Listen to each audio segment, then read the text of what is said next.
So I'm here with Mark Biggie out at Al's in Sherwood, and we're going to be talking about drip systems. And you know, Mark, a lot of people are apprehensive about it. It's a lot of little parts and stuff like that. Yeah. What would be the first thing that you would want to do when thinking about installing a drip system? The first thing you want to do is figure out how much water you have available to use in your system. And how would I go about doing that? It's real simple. All you have to do is you get a 5-gallon bucket, put it underneath your faucet, turn it on at full speed, and time it for a minute and see how much water you get in that bucket in a minute. Okay, and then what would that give me? From there, you can multiply it by 60, and it tells you how many gallons you have available to you per hour. And why would that be important, though? That's a great question. It is important because on all your packages for your drip system parts, on there they say they have a rating, and it's called GPH, which is short for gallons per hour. Makes sense. So you want to know how much water you have available in an hour, so you know how many things you can put on your drip system. Okay, that all is very clear. Now, if I'm assuming that when you're saying drip system, there's different types of sprays and drips. It's not just all one thing. Exactly. There are two main kinds that I like to show people, and one would be a drip. I use these for baskets or containers where they literally just drip out. A drip of water comes out. A drip. Okay. The other one would be a spray emitter. It's something similar to this.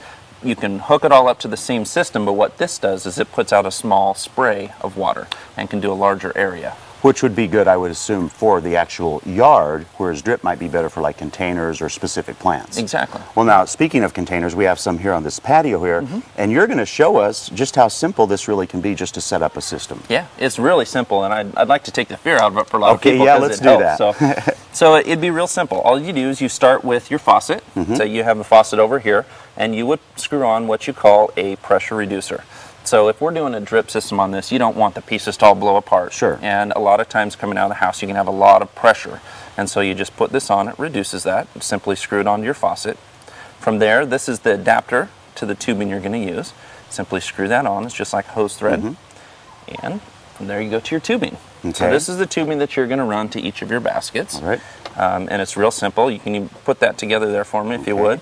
And so you just push it right in there? Yeah, it's called a compression fitting. You just push it in. No glue necessary.